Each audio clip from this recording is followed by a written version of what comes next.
Hello ছোট্ট বন্ধুরা, কি খবর সবার? দেখো, আজকে আমি তোমাদের জন্য ডিম পোস্ট রেসিপি নিয়ে এসেছি। আজকে দেখো, আমি ডিমটাকে পোস্ট করব। তো তার জন্য আমি আমার মিনি চুলাটাকে জ্বালিয়ে নিয়েছি। তার উপরে কড়াই দিয়ে তেল দিয়ে দিয়েছি।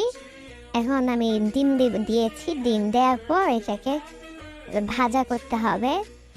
তার জন্য আমি আগুন জ্বলে না, তাই বারবার কাগজ দিয়ে আগুন জ্বালাচ্ছি, আর খড়ি দিয়ে জ্বালাইতে পারি না।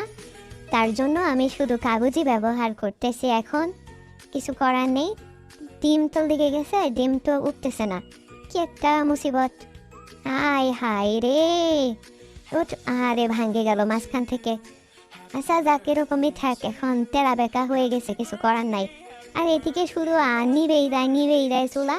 এতবার নিভে গেলে কি বারবার চুলা জ্বালায় রান্না করতে মন চায় বলো তোমরাই? দেখো, আমি কত কষ্ট করে চুলা জ্বালাচ্ছি আর রান্না করতেছি। দেখো, তা এখন মোটামুটি একটা রান্না হচ্ছে মনে হচ্ছে। দেখো, এই যে ডিম হয়ে যাচ্ছে প্রায়। এই যা, কড়াইটাই বেঁকা হয়ে যায়। কি অবস্থা! আর লেগে যায় কেন? একদম লেগে গেছে নিচে। এখন কি করি? একদম চেরা বেড়া হয়ে গেল না এটা? কি একটা অবস্থা! আর এদিকে তো আগুন বারবার নিভেই যাবে। আমি কিন্তু খড়ি দিতেছি না আজকে। খড়ি দিলে পরে আরো আগুন জ্বলে না। তাই শুধু কাগজ দিয়েই রান্নাটা করতেছি। তো এখন দেখতেছি মোটামুটি মনে হয় হবে, কিন্তু নিচে যা লেগে গেল, আমি উঠাবো কি করে? এটাই তো টেনশন হচ্ছে এখন আমার। এখন কি করি? দেখি ওঠে কিনা। উঠছে, কিন্তু নিচে অনেকখানি লেগে আছে। এগুলো আবার কখন উঠাবো কে জানে।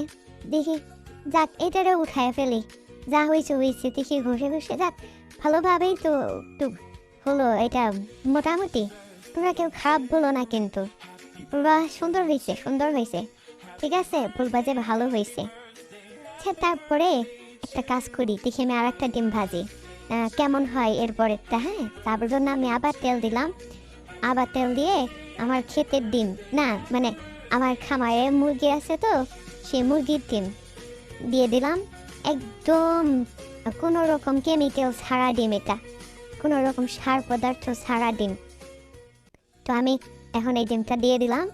এই ডিমটা রান্নার জন্য এটা মনে হচ্ছে তাড়াতাড়ি হবে, বুঝছো? এটা হচ্ছে চুলাটা অনেক সুন্দরভাবে জ্বলতেছে। আর এটা মনে হচ্ছে আমার কি লাগবে না, কারণ আগেরটা লেগে গেছিল, নতুন কড়াই ছিল তো, এই জন্য মনে হয় লেগে